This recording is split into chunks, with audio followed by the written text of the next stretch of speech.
بسم اللہ الرحمن الرحیم۔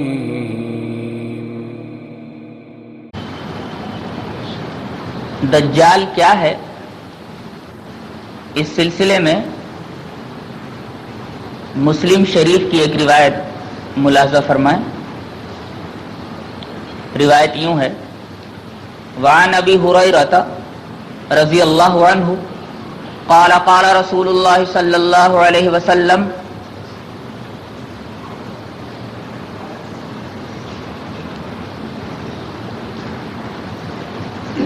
الا اخبرکم عن الدجال حدیثا ما حدثه نبی قومه انه اعور وانه يجيء معه مثل الجنة والنار فالتي يقول انها الجنة هي النار وإني أنذركم به كما أنذر به نوح قومه۔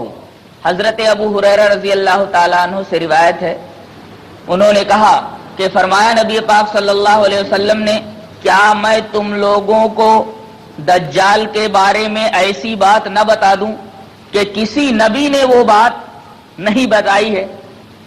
یہ کہ دجال کانا ہے، اعور مینس کانا، اور وہ آئے گا تو اس کے ساتھ جنت اور جہنم جیسی چیز ہوگی، اور جسے وہ جنت کہے گا حقیقت میں وہ جہنم ہوگی، اور میں تمہیں دجال سے اسی طرح ڈرا رہا ہوں جس طرح کہ حضرت نوح علیہ السلام نے اس سے اپنی قوم کو ڈرایا ہے۔ اس حدیث پاک سے تین باتیں معلوم ہوئی۔ پہلی بات تو یہ معلوم ہوئی کہ دجال کانا ہے، دوسری بات یہ معلوم ہوئی کہ اس کے ساتھ جنت اور جہنم جیسی چیز ہوگی جو ایک فتنہ کا باعث ہوگی، اور اس فتنے میں بہت سارے لوگ مبتلا ہو جائیں گے۔ اور تیسری چیز یہ معلوم ہوئی کہ نبی پاک صلی اللہ علیہ وسلم کے علاوہ تمام نبیوں نے اپنی قوم کو دجال سے ڈرایا ہے، اس کی خبر دی ہے۔ ایک روایت اور مسلم شریف میں ہے اس طرح: وعن ابن عمر رضی اللہ تعالی عنہ ان رسول اللہ صلی اللہ علیہ وسلم ذکر الدجال بین ظہرین الناس فقال ان اللہ تبارک و تعالی لیس باعور الا ان المسیح الدجال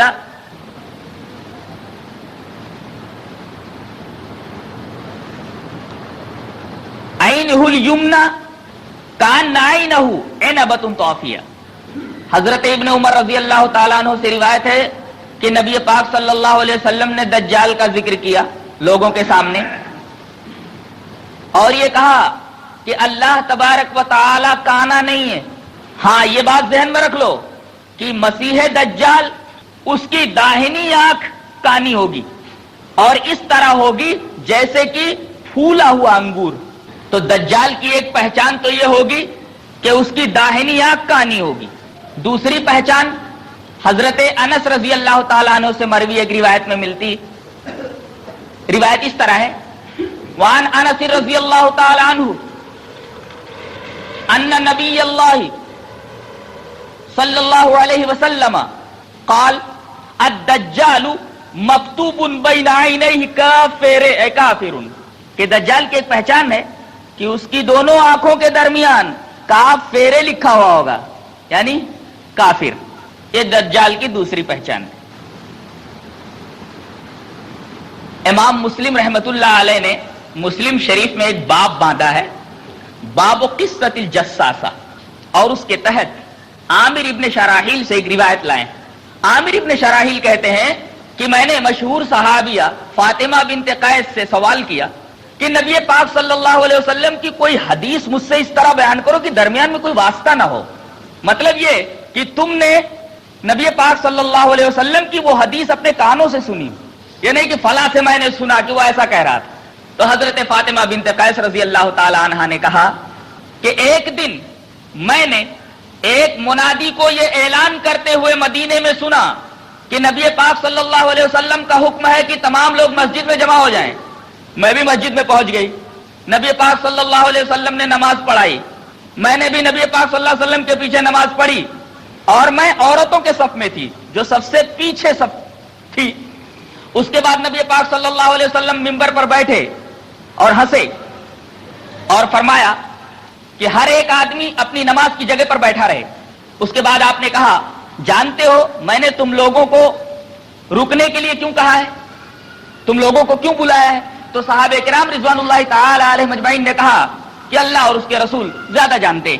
نبی پاک صلی اللہ علیہ وسلم نے فرمایا خدا کی قسم میں نے تم لوگوں کو رغبت دلانے یا ڈرانے کے لیے یہاں اس وقت نہیں جمع کیا ہے, بلکہ میں نے تم لوگوں کو ایک واقعہ سنانے کے لیے روک لیا ہے. وہ واقعہ یہ ہے کہ ایک عیسائی جن کا نام تمیم داری ہے وہ آئے اور انہوں نے بیعت کی اور اسلام لائے, اور انہوں نے ایک واقعہ مجھ سے بیان کیا ہے جو بالکل اسی طرح ہے جو میں تم سے بیان کیا کرتا تھا, اور وہ واقعہ دجال کے تعلق سے ہے. وہ کہتے ہیں کہ وہ لخم اور جزام جو دو قبیلے ہیں عرب کے, ان دو قبیلوں کے 30 آدمیوں کے ساتھ وہ ایک سمندری جہاز پر سوار ہوئے اور چلے. اچانک سمندر میں طوفان آ گیا, جہاز لہروں کے رحم و کرم پر تقریباً 1 مہینے تک رہا, موجیں جہاز سے کھیلتی رہیں, یہاں تک کہ یہ جہاز ایک ٹاپو کے کنارے جا کر کے رک گیا. ہم نے اس جہاز میں سے چھوٹی سی نوکا نکالی, چھوٹی سی نائے نکالی اور اس میں بیٹھ کر کے ہم لوگ ٹاپو پر گئے. ابھی ہم لوگوں نے ٹاپو پر قدم ہی رکھا تھا کہ ہم لوگوں نے ایک جانور کو دیکھا, اس کے بدن پر اتنے زیادہ بال تھے کہ اس کا اگلا اور پچھلا حصہ دکھائی نہیں دیتا تھا کہ مذکر ہے یا مؤنث ہے. ہم لوگوں نے کہا کہ کمبخت تو کیا چیز ہے؟ اس نے کہا کہ میں جاسوس ہوں. کہا کہ کس کا جاسوس ہے؟ کہا کہ وہاں ایک مرد ہے دیر میں, دیر کہتے مندر کو, وہاں دیر میں ایک مرد ہے, میں اس کا جاسوس ہوں, چلو وہ تمہاری خبروں کا بڑا مشتاق ہے. کہتے وہ آگے آگے چلا اور ہم لوگ اس کے پیچھے پیچھے دوڑتے ہوئے چلے, یہاں تک کہ ہم لوگ دیر میں داخل ہو گئے تو دیکھا کہ ایک عظیم الجثہ آدمی وہاں موجود ہے. اتنا بڑا آدمی ہم لوگوں نے اپنی زندگی میں نہیں دیکھا تھا. اس کے ہاتھ اس کی گردن سے بندھے ہوئے ہیں, لوہے کی زنجیروں میں جکڑا ہوا ہے. ہم لوگوں نے کہا کہ کمبخت تو کیا چیز ہے؟ کہا کہ میرا حال تو تم کو معلوم ہو جائے گا, پہلے تم لوگ اپنا حال بتاؤ. کہا کہ ہم لوگ عرب سے آئے ہیں, اس طریقے سے ہمارا جہاز سمندری طوفان میں گر گیا اور 1 مہینے کے بعد ہم اس ٹاپو پر پہنچے.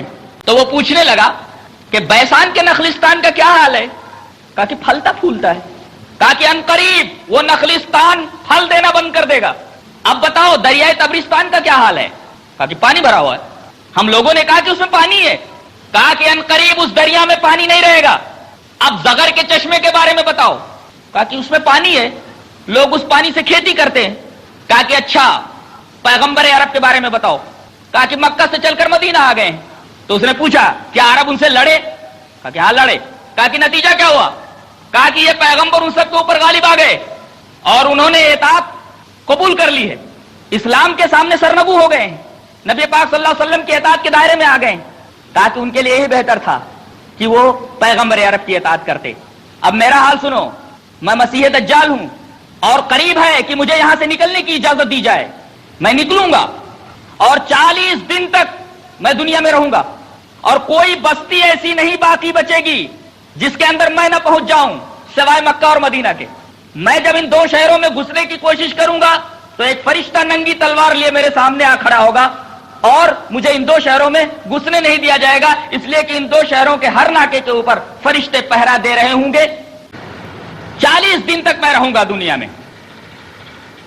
ایک دوسری روایت سے معلوم ہوتا ہے کہ ان 40 دنوں میں ایک دن تو 1 سال کا ہوگا, دوسرا دن 1 مہینے کا ہوگا, تیسرا دن 1 ہفتے کا ہوگا اور باقی ایام ہمارے دنوں کی طرح ہوں گے. جوڑ کر کے ابھی بتانا ہماری دنیا کے لحاظ سے کتنے دن ہوں گے, فی الوقت جو ایام چل رہے ہیں ان ایام کے لحاظ سے کتنے دن ہوں گے, جوڑ کر کے بتانا. بھی پہلا دن 1 سال کا, دوسرا دن 1 مہینے کا, تیسرا دن 1 ہفتے کا اور بقیہ ایام ہمارے ایام کی طرح ہوں گے. نبی پاک صلی اللہ علیہ وسلم نے فرمایا کہ تمیم داری کا بیان کیا ہوا یہ واقعہ مجھے اچھا لگا, اس لیے کہ یہ بین ہی اس واقعے کے مطابق ہے جو واقعہ میں تم لوگوں سے بیان کیا کرتا تھا. اور جان لو کہ یہ جزیرہ دریائے شام میں ہے یا دریائے یمن میں ہے, نہیں بلکہ یہ مشرق میں ہے, مشرق میں ہے. پہلے آپ صلی اللہ علیہ وسلم نے بتایا کہ یہ ٹاپو، یہ جزیرہ جس کے اندر یہ دجال ایک دائر میں جکڑا ہوا ہے اور اس کے ساتھ ایک جانور رہ رہا ہے جو اس کا جاسوس ہے، یہ شام کی کسی دریا میں ہے، دریا شام میں۔ آپ نے فرمایا کہ یمن کے دریا میں ہے، لیکن آپ نے فرمایا نہیں، بعد میں آپ نے کہا نہیں بلکہ یہ مشرق کے دریا میں ہے، مشرق کے دریا میں ہے، مشرق کے دریا میں۔ اس کا مطلب یہ ہوا کہ نبی پاک صلی اللہ علیہ وسلم نے اپنے ہاتھوں سے اشارہ بھی کیا مشرق کی طرف۔ اس کا مطلب یہ ہے کہ یہ جزیرہ، یہ ٹاپو ہند مہاساگر کا کوئی جزیرہ ہے، بحر ہند کا کوئی جزیرہ ہے، ہند مہاساگر میں یہ ٹاپو موجود ہے۔ ادھر ہی سے دجال جائے گا اور شام اور عراق کے درمیان سے ظہور پذیر ہوگا۔ یہ ہند مہاساگر کے کسی ٹاپو میں ہے، جہاں تک لوگوں کی نگاہ ابھی تک نہیں گئی ہے۔ نہ جانے کون سا ٹاپو ہے اور کہاں یہ مقید ہے، اللہ بہتر جانے۔ نبی پاک صلی اللہ علیہ وسلم ہر نماز میں یہ دعائے معصورہ پڑھا کرتے تھے جس میں دجال کے فتنے سے پناہ مانگنے والی بات موجود ہے۔